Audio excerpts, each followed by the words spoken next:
ሰላም ተመልካቾች አድማጮች እንደምን አላችሁ? ይህ በማኅደረ ክርስቶስ መንፈሳዊ አገልግሎት እየተዘጋጀ በአውደ ወንጌል ሚዲያ የሚቀርብላችሁ የትምህርት ጊዜ ነው። ዛሬ ደግሞ በተለየ ርዕስ ወደ እናንተ ቀርበናል። ስለዚህ አድማጮች ይህንን ትምህርት ስታደምጡ ሰብስክራይብ እያደረጋችሁ፣ ላይክ እያደረጋችሁ፣ ሼር እያደረጋችሁ ማድመጥ ትችላላችሁ።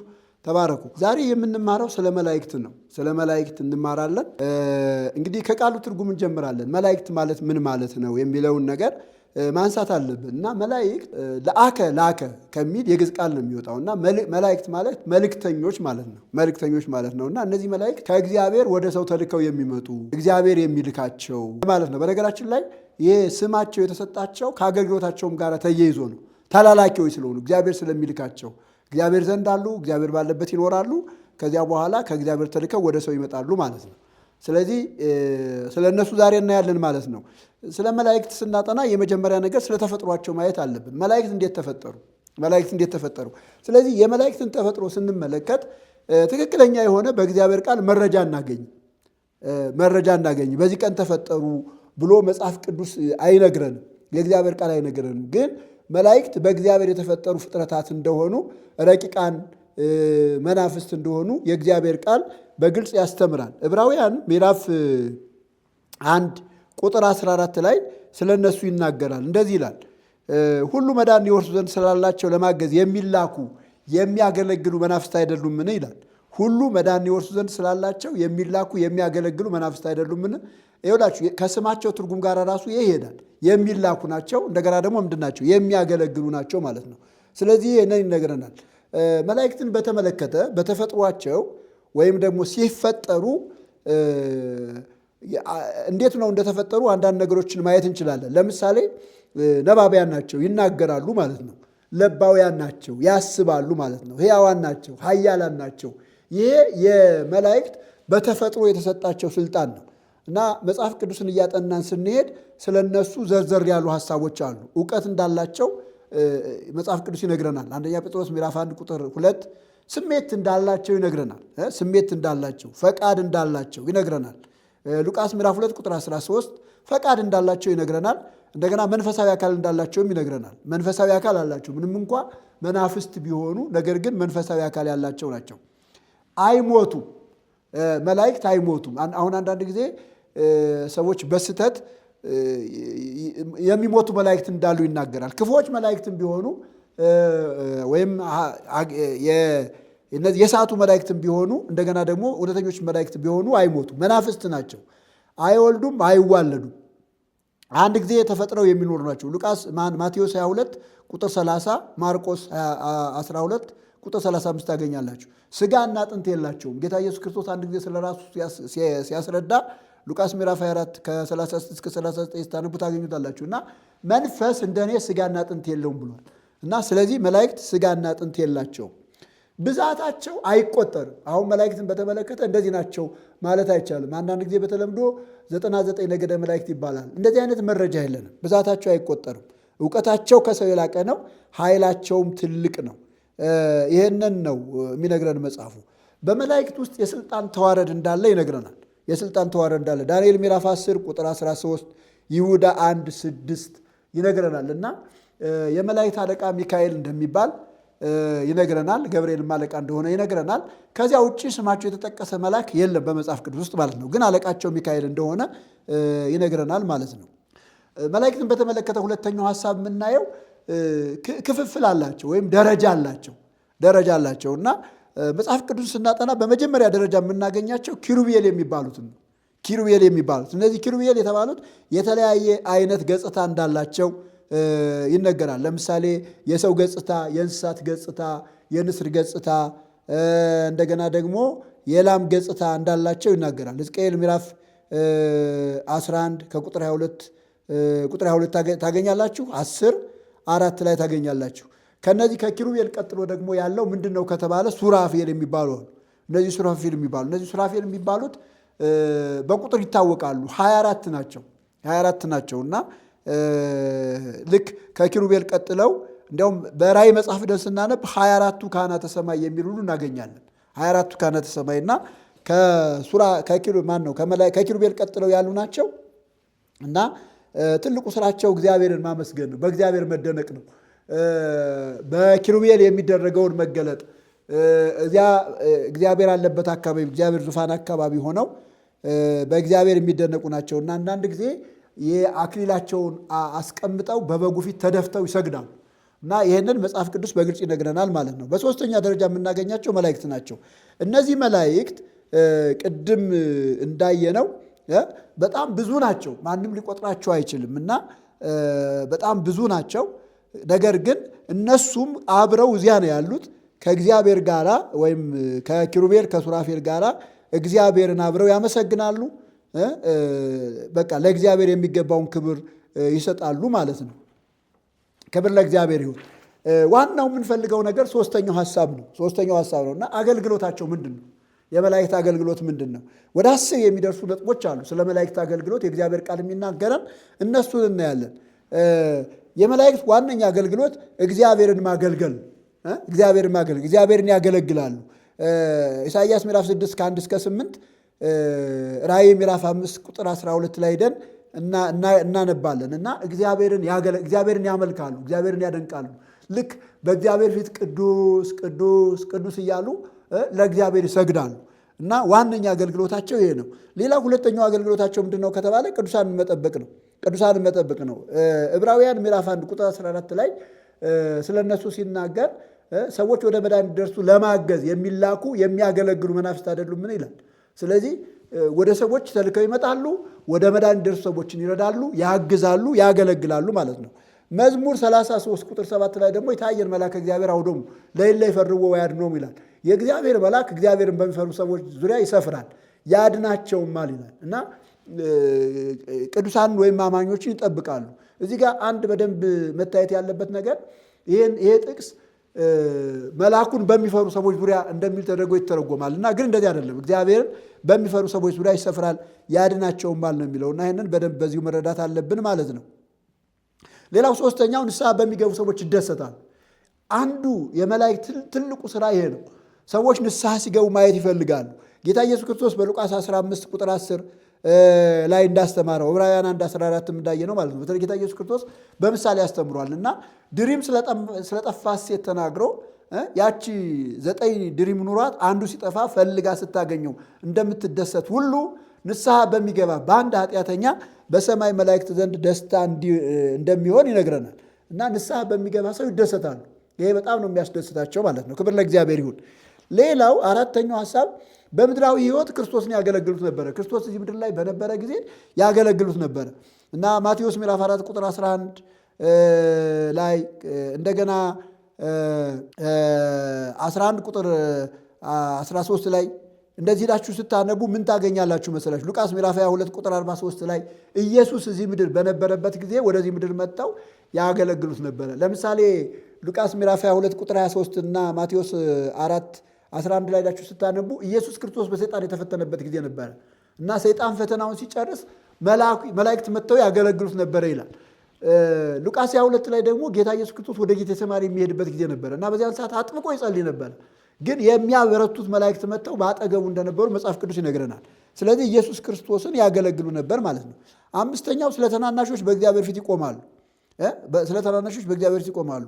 ማቴዎስ 18 ቁጥር 10 ይህ ጥበቃቸውን ነው የሚያመለክተው። ጥበቃቸውን እንዳትንቁ፣ እነዚህን ታናናሾቹ እንዳትንቁ ተጠንቀቁ ይልና በሰማይ መላእክቶቻቸው በሰማያት ያለውን የአባቴን ፊት ዘወትር ያያሉ ይላል እና ይሄ ጥበቃቸውን እንክብካቤያቸውን በተለይ በዚህ ምድር ላይ ለአማኞች የተሾሙ መላእክት እንዳሉና እንደዚያ መላእክት ጥበቃ እንደሚያደርጉ የሚያሳይ ነው። በስድስተኛ ደረጃ በክርስቶስ ለሰዎች የተደረገውን የማዳን ጥበብ ሲፈጸም ለማየት ይሻሉ ይላል። ኤፌሶን ምዕራፍ 3 ቁጥር 10፣ አንደኛ ጴጥሮስ ምዕራፍ 1 ቁጥር 12። እነዚህን ጥቅሶች ስናነባቸው ክርስቶስ በመስቀል ላይ የሰራው ስራ የተፈጸመው የማዳን ስራ በአማኞች መካከል ሲፈጸም ማየት ይፈልጋሉ። ይሄ መሻታቸው ነው። ለዚህ ነው መጥተውም የሚረዱት፣ ለዚህ ነው ተልከው መጥተው የሚያገለግሉት፣ ለዚህ ነው ሰዎች አምነው እንዲድኑ፣ ሰዎች ወደ ክርስቶስ መንግስት እንዲመጡ፣ ወደ እግዚአብሔር እንዲፈልሱ ይህንን በቃ በትጋት እንዲፈጸም ያግዛሉ፣ ይረዳሉ። ይሄ ሲሆን ደግሞ ይደሰታሉ። ክብር ለእግዚአብሔር ይሁን። ሌላው ሰባተኛው ሐሳብ ለቅዱሳን የጸሎት መልስ በማምጣት ያገለግላሉ። ይሄ አንዱ አገልግሎታቸው ነው። የሐዋርያት ሥራ ምዕራፍ 12 ቁጥር 17 ዳንኤል 10 ከ1 እስከ 3 የጸሎትን መልስ ይዘው ይመጣሉ። ለምሳሌ የሐዋርያት ሥራ ምዕራፍ 12 ላይ ታስታውሳላችሁ። ጴጥሮስ ታስሮ ነበረ እና ጴጥሮስ ታስሮ እያለ በቤተክርስቲያን ታላቅ ጸሎት ይደረግ ነበር እና ይሄ በቤተክርስቲያን ታላቅ ጸሎት እየተደረገ እያለ መልአኩ ግን ወደ የት ሄደ? ወደ እስር ቤት ሄደና ጴጥሮስን ከእስር ቤት ቀስቅሶ አስነስቶ ከእስር ቤት አወጣው። እንደገና ደግሞ ይሄ የወይን ቤቱ መዝጊያ የማረሚያ ቤቱ መግጃ አስተዋውቆ ተከፈተላቸው። ከዛ ከወጣ በኋላ ጴጥሮስን ሲለየው መልአኩ እንዳወጣው በእርግጥ አወቀ ይላል እና ልክ እንደዚህ የቅዱሳንን ጸሎት ይመልሳሉ። ዳንኤልም ላይ እናያለን። ዳንኤል 21 ቀን ተንበርክኮ ሲጸልይ ነበረ እና 21 ቀን የፋርስ አለቃ ቢቋቋመውም ነገር ግን እሱ በመጀመሪያው ቀን ዳንኤል በተንበረከከበት ቀን የጸሎት መልስ ዞ እንደመጣ የእግዚአብሔር ቃል ይነግረናል እና ስለዚህ የቅዱሳንን ጸሎት መልስ ዘው ይመጣሉ። ሌላው የምናየው ነገር 8ኛው ነገር ከእግዚአብሔር ተልከው ቅዱሳን ያበረታታሉ።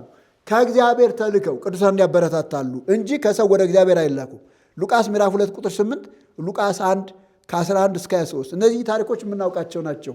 ለምሳሌ ሉቃስ ምዕራፍ 2 ቁጥር 8 ላይ ጌታ ኢየሱስ ክርስቶስ ሲወለድ መላእክት መጥተው አትፍሩ፣ ዛሬ በዳዊት ከተማ መድኃኒት ጌታ የሆነ ተወልዶላቸዋልና ታላቅ ደስታ ነግራቸዋለሁ ብለው እረኞች እንዳበረታቱ እናያለን። ዘካርያስንም እንዳበረታቱ እናያለን። እዚህ ጋር ልብ እንድንለው የሚያስፈልገው ነገር ከእግዚአብሔር ወደ ሰው ተልከው የሚመጡት ከሰው ወደ እግዚአብሔር መልአክ አይላክም። መልአክ መንፈስ ነው፣ አናየውም። እዚህ አጠገባችን እንኳ ቢሆን አናውቀው። ስለዚህ እኛ አንልከውም መልአክን፣ እኛ አናዘውም። እንዲያውም መዝሙር 91 ላይ እስመ በእንቲአከ ይእዞሙ ለመላእክት ነው የሚለው፣ ስለ አንተ መላእክቱን ያዛቸዋል ይላል። ስለ አንተ መላእክቱን ያዛቸዋል፣ እግር በድንጋይ እንዳትሰናከል በእጆቻቸው ያነሷል ይላል። እግዚአብሔር ነው የሚያዛቸው፣ እኛ አናዛቸውም። ከእኛ ጋር ራሱ አንገባባም። እነሱ መንፈስ ናቸው፣ እኛ ስጋ ነን፣ አናያቸውም። እና ይሄ ከእግዚአብሔር ወደ ሰው ተልከው መምጣታቸው እናያለን። ሌላው 9ኛው የእግዚአብሔርን ፍርድ በክፉ ሰዎች ላይ ያስፈጽማል። እግዚአብሔር ቅጣት ለማድረግ ከፈለገ በክፉ ሰዎች ላይ ያንን ፍርድ ያስፈጽማሉ። የሐዋርያት ሥራ ምዕራፍ 12 ቁጥር 23 ላይ ይህን እናገኛለን። ሄሮድስ ያዕቆብን ያስገደለው ጴጥሮስን ያሰረው ሄሮድስ በመላክ ተመትቶ በትል ተበልቶ ሞተ ነው የሚለን መጽሐፉ። እና የእግዚአብሔርን ፍርድ በክፉ ሰዎች ላይ ያስፈጽማሉ፣ በአመፀኞች ላይ ያስፈጽማሉ ማለት ነው። ሌላው 10ኛው ማለት ነው ውሱን በመሆናቸው በአንድ ጊዜ አንድ ቦታ ብቻ ነው መገኘት የሚችሉት። ይህንን በደንብ መረዳት አለብን። በተለይ ብዙ ጊዜ መላእክት በሁሉ ቦታ እንደሚገኙ የምናስብ ሰዎች ውሱን ናቸው መላእክት እና በአንድ ጊዜ አንድ ቦታ ነው መገኘት የሚችሉት። ይሄ ዳንኤል ምዕራፍ 10 ከ10 እስከ 20 ያለው ክፍል ይህንን በደንብ ያስረዳናል። ቅድምም ይህንን ሀሳብ አንስቼዋለሁ እና ዳንኤል መጸለይ በጀመረበት በመጀመሪያው ቀን ጸሎቱ ተሰምቶ ነበረ እና መልአኩ በመጀመሪያ ቀን ቢመጣም ነገር ግን 21 ቀን ምን ተቋቋመው? የፋርስ አለቃ ተቋቋመው። የሚገርማችሁ ነገር የፋርስን አለቃ እየተዋጋ ለዳንኤል የጸሎት መልስ ማድረስ አልቻለም።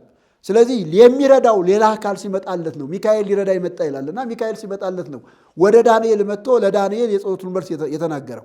ከዚያ በኋላ እዚያው ክፍል ላይ ስታነቡት ተመልሼ እሄዳለሁ፣ እኔ ከወጣው በኋላ ምን ይመጣላል? የፋርስ አለቃ ይመጣል እና ለመርዳት ሚካኤልን ለመርዳት ተመልሼ እሄዳለሁ ብሎ ሲናገር እንመለከታለን። እና ውሱን ናቸው። በአንድ ጊዜ አንድ ቦታ ነው መገኘት የሚችሉት። አቅማቸውም ውሱን ነው። ከክፋት መላእክት እነሱ የበለጠ ኃይል የላቸውም፣ እኩል ናቸው። ለዚህ ነው እንደዚያ ከሆነ ያንን ኃይል አልፎ ያንን ኃይል ተቋቁሞ መጥቶ ማድረስ ይችል ነበር ማለት ነው።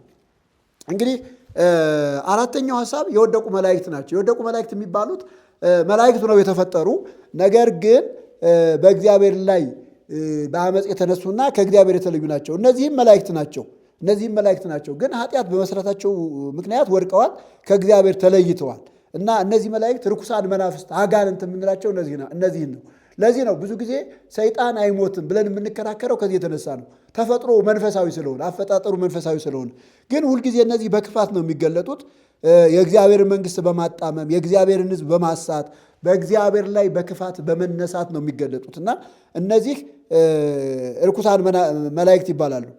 2ኛ ጴጥሮስ ምዕራፍ 2 ከ4 እስከ 10፣ ይሁዳ 6 እንደገና ራእይ 19 ቁጥር 20 ላይ እነዚህን ነገሮች መመልከት እንችላለን ማለት ነው። ይሄ ከሆነ ስለ መላእክትን ማምለክ ወይም ደግሞ ለመላእክት መስገድ፣ ለመላእክት ይሄ አምልኮ፣ ምስጋና፣ ዝማሬ ማቅረብ ይገባል ወይ ነው። ይህንን ማየት አለብን። እንግዲህ ይኸውላችሁ አንዳንድ ጊዜ ትምህርቶችን የምናየው በእግዚአብሔር ቃል ነው። የእግዚአብሔር ቃል የሚለውን ነው እኛ የምንለው እና ከዚህ የተነሳ የእግዚአብሔር ቃል ያለውን ማየት አለብን። የመጀመሪያው ነገር የትኞቹ መላእክት አምልኮ፣ ስግደት፣ ምስጋና አይቀበሉ አይፈልጉም። መላእክት አንዳንድ ጊዜ ስለ መላእክት በብሉይ ኪዳን የተጻፈውን ነገር በመጥቀስ ሰዎች መላእክት አምልኮ እንደሚፈልጉ፣ ስግደት እንደሚፈልጉ፣ እንደሚቀበሉ ያስባሉ። ባለፈው ሌላ ቪዲዮ ላይ ስለዚህ ጉዳይ ስናወራ ነበረ። የብሉይ ኪዳን የመልአክ መገለጥ ቴዎፋኒም ጭምር ነው ብለናል። ቴዎፋኒ ወይም ክርስቶፋኒ ጭምር ነው። ለምሳሌ እግዚአብሔር በብሉይ ኪዳን እንደ መልአክ ተገልጧል። እንደ መልአክ ከተገለጠ በኋላ እግዚአብሔር መሆኑን እዚያ ጋር ገልጧል። ለምሳሌ አንድ ጥቅስ ላሳያችሁና አሁን ወደ አነሳሁት ሐሳብ እሄዳለሁ። ዘጸአት ምዕራፍ 3 በጣም የታወቀ ጥቅስ ነው። ለሙሴ የተገለጠ መልአክ ነው እና ምን ይላል? ከቁጥር 2 ጀምሮ የእግዚአብሔር መልአክ በእሳት ነበልባል በእሾህ ቁጥቋጦ መካከል ታየው ይላል። እነሆም ቁጥቋጦ በእሳት ሲነድ ቁጥቋጦም ሳይቃጠል አየ። ከዚያ ቁጥር 4 ላይ ሙሴ ለማየት ሲቀርብ እግዚአብሔርም እርሱ ይመለከት ዘንድ እንደመጣ ባየ ጊዜ እግዚአብሔር ከቁጥቋጦው ውስጥ እርሱን ጠርቶ ሙሴ ሙሴ ሆይ አለ። ከዚያ ቁጥር 6 ላይ ደግሞ እኔ የአባትህ አምላክ የአብርሃም አምላክ የይስሐቅ አምላክ የያዕቆብ አምላክ ነኝ አለው። ሙሴም ወደ እግዚአብሔር ያይ ዘንድ ፈርቷልና ፊቱን ሸፈነ ይላል። አሁን እዚህ ጋር ሳነበው እንደሰማችሁት ማን ታየው ነው የሚለው? መልአክ ታየው ነው የሚለው አይደለ? መልአክ ታየው። መልአክ ታይቶት ወደዚያ ሲቀርብ ግን እግዚአብሔር ሲሆን እንመለከተዋለን እና ይሄ ቴዎፋኒ ይባላል ወይም ክርስቶፋኒ። ምን ማለት ነው? የእግዚአብሔር መገለጥ ወይም ክርስቶስ በብሉይ ኪዳን እንደ እግዚአብሔር መልአክ ተገልጧል የሚል ሐሳብ አለ በስነ መለኮት አጥኚዎች ዘንድ ማለት ነው።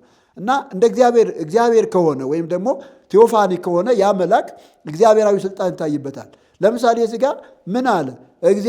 እኔ የአባትህ አብርሃም አምላክ ነኝ፣ የአባትህ የአብርሃም አምላክ ነኝ፣ የይስሐቅ አምላክ ነኝ፣ የያዕቆብ አምላክ ነኝ ብሎ ተናገረ። ስለዚህ ይሄ መልአክ አይደለም ማለት ነው፣ እግዚአብሔር ነው። መልአክ ስላለ ብቻ መልአክ ነው ማለት አንችልም። ስለዚህ እንደዚህ መልአክ ሲገለጥ ሰዎች ፈርተው ሰግደዋል፣ ሰዎች ደንግጠው ሰግደዋል። ይህንን በመውሰድ በአዲስ ኪዳን መላእክት ስግደት እንደሚያስፈልጋቸው፣ አምልኮ እንደሚያስፈልጋቸው ሰዎች ያስባሉ። ይሄ ግን ትክክል አይደለም ማለት ነው። ስለዚህ የትኞቹ መላእክት ስግደት ወይም አምልኮ አይቀበሉም? መሳፍንት 13 ከ15 እስከ 20፣ ራእይ 19 ቁጥር 10፣ ራእይ 19 ቁጥር 10፣ ራእይ 22 ቁጥር 8 እስከ 9። እነዚህን ጥቅሶች ማንበብ ትችላላችሁ። እኔ ከጊዜ አንጻር ሐሳቦችን ልንገራችሁ። መሳፍንት ምዕራፍ 13 ላይ ያለው ሐሳብ ምንድን ነው? መልአክ ተገለጠ ለማኑሄና ለሚስቱ ማለት ነው። እና ማኑሄና ሚስቱ የሆነ ነገር ለእግዚአብሔር ለመልአኩ ሊያቀርቡ ሲሉ ምግብ እንዲበላ አብሯቸው ወደ ቤት እንዲገባ ሲጋብዙት ምግብ አልበላም አላቸው። እና ከዚያ ምን አለ? መስዋዕት ታቀርብ እንደሆነ ለማን አቅርበዋል? ለእግዚአብሔር አቅርበዋል። አያችሁ፣ ለእግዚአብሔር አቅርበው መስዋዕት እነሱ ስለማይቀበሉ ማለት ነው። እሱ ቢቀበል ኖሮ ችግር አልነበረውም፣ ዝም ብሎ ይቀበል ነበረ። ታቀርብ እንደሆነ ለእግዚአብሔር አቅርበው አለው። በቃ እስከማቀርብ ድረስ ጠብቀኝ አለው። ጠበቀው። ከጠበቀ በኋላ ምን እንደሆነ ታውቃላችሁ? መስዋዕት አቀረቡ። ያቀረቡትን መስዋዕት በብትሩ ሲነካው እሳት ወጥቶ መስዋዕቱን በላ። ከዚያ በኋላ በዚያ ጢስ ወደ ሰማይ ያደረገ ነው የሚለው እና መላእክት ይህንን አይቀበሉም። ራእይ ምዕራፍ 22 ከ8 እስከ 9 ባለው ክፍል ላይ ዮሐንስ ይህንን ያየሁትና የሰማሁት እኔ ዮሐንስ ነኝ ይላል እና ይህንን ባየሁና በሰማው ጊዜ ይህንን ባሳየ በመልአኩ ፊት እሰግድ ዘንድ ተደፋው ይላል። መልአኩ ግን ምን እንዳለ ታውቃላችሁ? እንዳታደርገው ተጠንቀቅ አለ ይላል። የሚገርም ነገር ነው። ይኸውላችሁ መላእክት ለእግዚአብሔር የሚገባውን ክብር፣ ምስጋና፣ አምልኮ፣ ስግደት አይወስዱም። እውነተኞቹ እግዚአብሔር መላእክት ከሆኑ ማለት ነው። በነገራችን ላይ እነዚህ የሐሰተኞች መላእክት፣ የወደቁ መላእክት ሁልጊዜ የእግዚአብሔር መላእክት መስለው ክብር መውሰድ፣ ምስጋና መውሰድ ይላሉ። እውነተኞቹ መላእክት ግን ይህንን ያደርጉት። ለምንድን ነው የማያደርጉት ካላችሁ፣ ይህንን እነሱ ካስደረጉ ኃጢአት ሰሩ። ኃጢአት ከሰሩ ደግሞ ልክ እንደ ሰይጣን ይወድቃሉ። ሰይጣን የወደቀው እኮ መጽሐፍ ቅዱስ ሲነግረን ሰይጣን የወደቀው በልዑልም መሰላለሁ ብሎ ዙፋኔንም ከእግዚአብሔር ከዋክብት በላይ ያደርጋለሁ ብሎ ኢሳይያስ ምዕራፍ 14 እና ሕዝቅኤል ምዕራፍ 28 ማንበብ ትችላላችሁ። ስለ ሰይጣን አወዳደቅ እዚያ ጋር የተጻፈ ነገር አለ ማለት ነው። ስለዚህ እነዚህ መላእክት ግን ከእግዚአብሔር መለየት መውደቅ ስለማይፈልጉ አምልኮ ስግደት አይቀበሉም። ለዚህ ነው ምን አሉ? እንዳታደርገው ተጠንቀቅ፣ ከአንተ ጋር ከወንድሞች ጋር የዚህን መጽሐፍ ከሚጠብቁ ጋር አብሬ ባሪያ ነኝ ይላል። ቅድም እንደነገርኳችሁ አንዳንድ ጊዜ ባለማወቅ በመፍራት ወይም ከሚገለጠው ነገር የተነሳ ሰዎች ሰግደዋል በብሉይ ኪዳን ማለት ነው። አሁን ብዙ ጊዜ በቤተ ክርስቲያናችን አንዱ ትልቁ የትምህርት ግራ መጋባት የሚያመጣው ምንድን ነው ከተባለ ቅድም እንዳልኩትኝ በብሉይ ኪዳን መላእክት ሲገለጡላቸው ሰዎች ስለሰገዱ እኛም መስገድ አለብን ይላሉ። አይ በሐዲስ ኪዳን በግልጥ የተገለጠው መልአክ ግን ይህንን ከልክሏል። እንዲያውም 2 ጊዜ ነው የከለከለው። ራእይ 19 ቁጥር 10 ላይ ይህንን ይናገራል።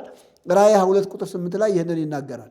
ስለዚህ መላእክት ስግደት አይገባቸውም ማለት ነው። አምልኮ አይገባቸውም ማለት ነው። ለነሱ የሚቀርብ ምስጋና የለም ማለት ነው። እግዚአብሔር ነው የሚልካቸው። እግዚአብሔር ስለላካቸው መጥተው የተላኩበትን ዓላማ ፈጽመው ያልፋሉ። መጽሐፍ ቅዱስ የሚነግረን ይህንን ነው ማለት ነው። ሌላው በደንብ መረዳት ያለብን ነገር እግዚአብሔር በሕግ ከከለከለው ነገር አንዱ ምንድን ነው ከተባለ ለሌላ አካል ስግደት እንዳይደረግ ነው። ለሌላ አካል አምልኮ እንዳይደረግ ነው።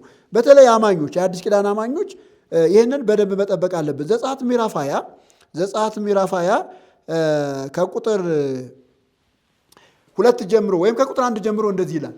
እግዚአብሔር ይህን ቃል ሁሉ እንዲህ ብሎ ተናገረ ይላል። ከግብፅ ምድር ከባርነት ቤት ያወጣሁህ እግዚአብሔር አምላክ እኔ ነኝ። እንግዲህ እግዚአብሔር ራሱን ያስተዋወቀበት ክፍል ነው። በነገራችን ላይ ይሄ ሕግ ለእስራኤል የሰጠበት ክፍል ነው እና እስራኤል ሕጉን የተቀበለችው እዚህ ቦታ ላይ ነው።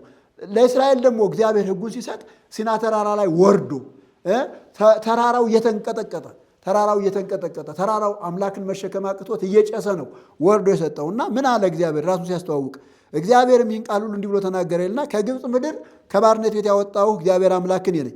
ከእኔ በቀር ሌሎች አማልክት አይሁኑልህ ይላል።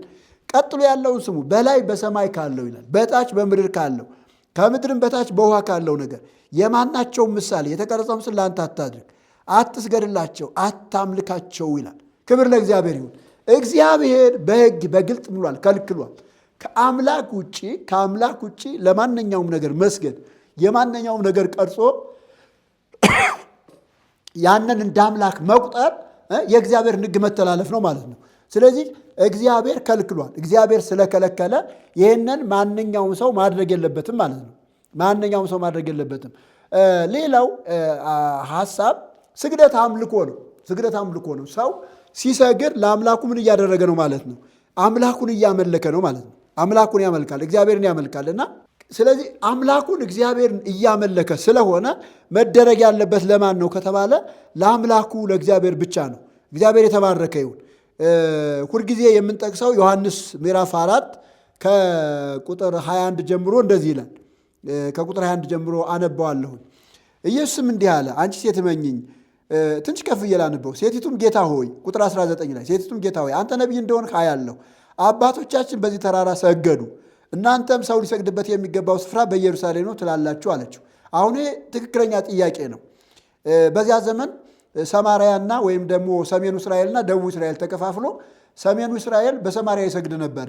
ይሄ ተንኮል ነው። ባይዘወይ ኢዮርብዓም የተባለው ንጉሥ ይሄ ሰው ለስግደት ለአምልኮ ወደ ኢየሩሳሌም ሲወጣ በሱ ላይ እንዳይነሳ እንዳይክደው የፈጠረው የአምልኮ ቦታ ነው እና በቤቴልና በዳን ጣዖት አቁሞ በቃ አምላክ ይሄ ነው፣ ለዚህ ስገድ፣ ወደ ኢየሩሳሌም ለምን ትደክማለህ ብሎ አስቷቸዋል። እና ይሄ ነገር እየቀጠለ ሄዶ ጌታ ኢየሱስ ክርስቶስ እስከመጣበት ጊዜ ድረስ ነበረ እና እኛ በሰማርያ እንሰግዳለን አለ ሴቲቱ፣ እናንተ ደግሞ በኢየሩሳሌም ትሰግዳላችሁ ብላ ጥያቄ ያቀረበች። ግን ኢየሱስ የመለሰው መልስ እንዲህ ነው። ኢየሱስም እንዲህ አላት፣ አንቺ ሴት እመኚኝ፣ በዚህ ተራራ ወይም በኢየሩሳሌም ለአብ የማትሰግዱበት ጊዜ ይመጣል። እናንተ ስለማታውቁ ትሰግዳላችሁ፣ እኛ መዳን ከአይሁድ ነውና ለምናውቀው እንሰግዳለን። ቢያንስ ይህ ስግደት በተለይ በኢየሩሳሌም መስገድ ትክክል ነበረ፣ አግባብ ነበረ። ግን በሰማርያ መስገድ ግን አግባብ አይደለም። አንድ ንጉሥ በፍርሃት ምክንያት የፈጠረው ነው እና እናንተ የምትሰግዱት ለማታውቁት ነው፣ እኛ ግን መዳን ከአይሁድ ስለሆነ ለምናውቀው እንሰግዳለን አለ።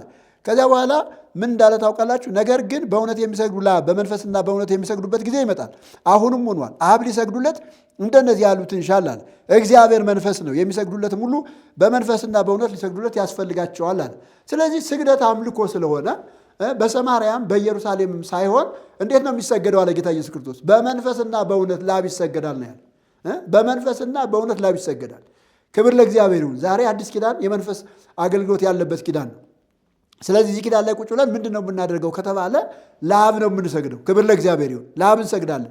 በምን ከተባለ በመንፈስና በእውነት በመንፈስና በእውነት እሱ ደግሞ አሁን ሆኗል ይላል። አብ ደግሞ እንደዚህ አይነቱን ስግደት ይፈልጋል። እንደዚህ አይነቱን ስግደት ይፈልጋል። ስለዚህ እግዚአብሔር መንፈስ ነው፣ የሚሰግዱ ሁሉ ምን ያደርጋሉ ነው የሚለው፣ በመንፈስና በእውነት ለአብ ይሰግዳሉ። ክብር ለእግዚአብሔር ይሁን። ስለዚህ እውነተኛ አምልኮ ለማምለክ ወይም እውነተኛ ስግደት ለመስገድ ለማን ነው መሰገድ ያለበት ከተባለ ለአብ ነው ማለት ነው። እግዚአብሔር የተባረከ ይሁን። ስለዚህ ወገኖቼ ለመላእክት መስገድ፣ መላእክትን ማምለክ፣ ለመላእክት የሆነ ምስጋና ማቅረብ፣ ለመላእክት የሆነ ነገር መስራት ትክክል አይደለም። ምን ይላል ቆላስይስ ምዕራፍ 2 ቁጥር 6 ጀምሮ እንግዲህ በመብል ወይም በመጠጥ ወይም ስለ በዓል ወይም ስለ ወር መባቻ ወይም ስለ ሰንበት ማንም አይፍረድባችሁ ይላል። እነዚህ ሊመጡ ያሉት ነገሮች ጥላ ናቸውና አካሉ ግን የክርስቶስ ነው ይልና ቁጥር 18 ላይ ትሕትናንና የመላእክትን አምልኮ እየወደደ ባላየውም ያለ ፈቃድ እየገባ በሥጋዊ አእምሮ በከንቱ እየታበየ ማንም አይፍረድባችሁ ይላል። እንደዚህ ያለው ሰው ራስ ወደሚሆነው አይጠጋም። ከእርሱ አካል ሁሉ በጅማትና በማሰሪያ ምግብን እየተቀበለ እየተጋጠመ እግዚአብሔር በሚሰጠው ማደግ ያድጋል ይላል። ክብር ለእግዚአብሔር ይሁን። አያችሁ፣ ትሕትናና የመላእክቱን አምልኮ እየወደደ ይላል። አንዳንድ ሰው ለመላእክት መስገድ ትሕትና ነው ብሎ ያስባል። ግን ምን እያደረገ ነው? የመላእክትን አምልኮ ነው የሚወዱ። መላእክትን ማምለክ ደስ ይለዋል እና ባላየውም ያለ ፈቃድ እየገባ በሥጋዊ አእምሮ እየታበየ ማንም አይፍረድባችሁ ይላል። በጣም የሚገርመው ነገር ቀጥሎ ያለውን ነገር ስሙት። እንደዚህ ያለ ሰው ራስ ወደሚሆነው ወደ ክርስቶስ አይጠጋም ነው የሚለው። መላእክትን የሚያመልክ ሰው፣ ለመላእክት የሚሰግድ ሰው፣ ለመላእክት ስግደት ይገባል ብሎ የሚያስብ ሰው ወይም መላእክትን የሚያመልክ ሰው ወደ ክርስቶስ አይጠጋም። ወደ ክርስቶስ ለመጠጋት ምንድን ነው ከተባለ እግዚአብሔርን በመንፈስና በእውነት ማምለክ ነው። ክብር ለእግዚአብሔር ይሁን። ስለዚህ የመላእክትን አገልግሎት በተመለከተ እንዳየነው ወይም መላእክትን በተመለከተ ያለው ትምህርት እንዳየነው፣ አንደኛ መላእክት በእግዚአብሔር የተፈጠሩ ናቸው። እግዚአብሔር ነው የፈጠራቸው። አንድ ጊዜ የተፈጠሩ ናቸው። ብዛታቸው አይቆጠርም። ይሄ አንደኛው ነገር ነው። እንደዚህ ነው ብለን መላእክትን ማስቀመጥ አንችልም። ከዚህ ቀጥሎ ደግሞ አገልግሎታቸው ከእግዚአብሔር ወደ ሰው ነው። እግዚአብሔር ይልካቸዋል፣ ወደዚህ ምድር ይመጣሉ። በነገራችን ላይ በአዲስ ኪዳን ቤተክርስቲያን በብዛት መላእክት አገልግለዋል። የሐዋርያትን ሥራ ማጥናት ለዚህ በጣም ወሳኝ ነው። የሐዋርያትን ሥራ ብታጠኑ መላእክት እንዴት እንዳገለግሉ በደንብ ትረዳላችሁ። እና አገልግሎታቸው ይሄ ነው ማለት ነው። ወደዚህ ምድር ተልከው በመምጣት የእግዚአብሔርን ሐሳብ ማስፈጸም፣ አማኞችን መርዳት፣ አማኞችን ማገዝ፣ አማኞች እንደ እግዚአብሔር ቃል እንዲኖሩ፣ እንደገና ደግሞ ወንጌል እንዲሰብኩ ማገዝ፣ በወንጌል ምክንያት የሚመጣውን የትኛውንም ነገር ከእግዚአብሔር ተልከው መጥተው ማውጣት፣ መከላከል፣ ይህንን ስራ ይሰራሉ። ከዚህ ውጭ ሌላ የሚሰሩ ስራ የለም። በብሉይ ኪዳንም እንኳ እግዚአብሔር ልኳቸው መጥተው ነው የእግዚአብሔርን ሕዝብ የሚረዱት እንጂ በራሱ ተንቀሳቅሶ መጥቶ የእግዚአብሔርን የሚረዳ መልአክ የለም። በነገራችን ላይ በብሉይ ኪዳን ብታጠኑ አንድም ሰው ወደ መልአክ አልጸለይም። አንድም ሰው ሚካኤል የሚባል መልአክ በብሉይ ኪዳን ነበረ። ዳንኤል ወደ ሚካኤል አልጸለይም። ገብርኤል የሚባል መልአክ በብሉይ ኪዳን ነበረ። ዳንኤል ወደ ገብርኤል አልጸለይም። ነገር ግን እግዚአብሔር ልኳቸው ሚካኤልም ገብርኤልም ዳንኤልን ለማገዝ መጥተዋል ማለት ነው። ክብር ለእግዚአብሔር ይሁን። መላእክትን የሚያዘዝ ማን ነው? እግዚአብሔር ነው። ስለዚህ መላእክት በእግዚአብሔር የሚታዘዙ ናቸው ማለት ነው። የመጨረሻው ሐሳብ መላእክት እንግዲህ እውነተኞቹ የእግዚአብሔር መላእክት አምልኮ የማይቀበሉ ስግደት የማይቀበሉ ስግደት ለአምላካቸው ብቻ እንዲሆን የሚፈልጉ ናቸው። አምላካቸው እንዲመለክ የሚፈልጉ ናቸው። ከዚያ ውጭ እነሱ አይቀበሉም። በተለይ ራእይ ምዕራፍ 22 ከቁጥር 8 እስከ 9 ያነበብኩትን ጥቅስ ሰምታችሁታል። መልአኩ ምንድን ነው ያለው? እንዳታደርገው ተጠንቀቅ። ዮሐንስ ሊሰግድለት ነበረ፣ ግን እንዳታደርገው። አንዳንድ ሰዎች ይህንን ጥቅስ ራሱ ለማዛባት ዮሐንስና መልአኩ በክብር ስለተካከሉ ነው ይላል። በጭራሽ እንደዚህ አይነት ነገር የለም። እኔ ከአንተ ጋር ነው የሚለው፣ ከወንድሞች ጋር። በመቀጠልም ስታነቡት የዚህን መጽሐፍ ቃል ከሚጠብቁ ጋር አብሬ ባሪያ ነኝ፣ ለእግዚአብሔር ስገድ አለ ነው የሚለው። ስለዚህ መላእክት ስግደት አይቀበሉም። ስግደት የሚቀበል መልአክ ካለ ቅድም እንደነገርኳችሁ ከዲያብሎስ የሆነ መልአክ ነው፣ ወይም ሐሰተኛ መልአክ ነው። የእግዚአብሔርን ክብር ለመውሰድ ሕዝብን ከእግዚአብሔር ለመነጠል ለማሳት የተላከ መልአክ ነው። ከዚያ ውጭ እውነተኞቹ መላእክት ይህንን አያደርጉም ማለት ነው። ተባረኩ፣ ጸጋ ይብዛላችሁ። እንግዲህ ሰብስክራይብ አድርጉ፣ ላይክ አድርጉ፣ ሸር አድርጉ። እንደገና ደግሞ አብረን እንድናገለግል ማኅደረ ክርስቶስ መንፈሳዊ አገልግሎትን አቅማችሁ በሚፈቅድ መንገድ እንድትደግፉ በዚሁ አጋጣሚ ያሳስባችኋለሁ። ተባረኩ።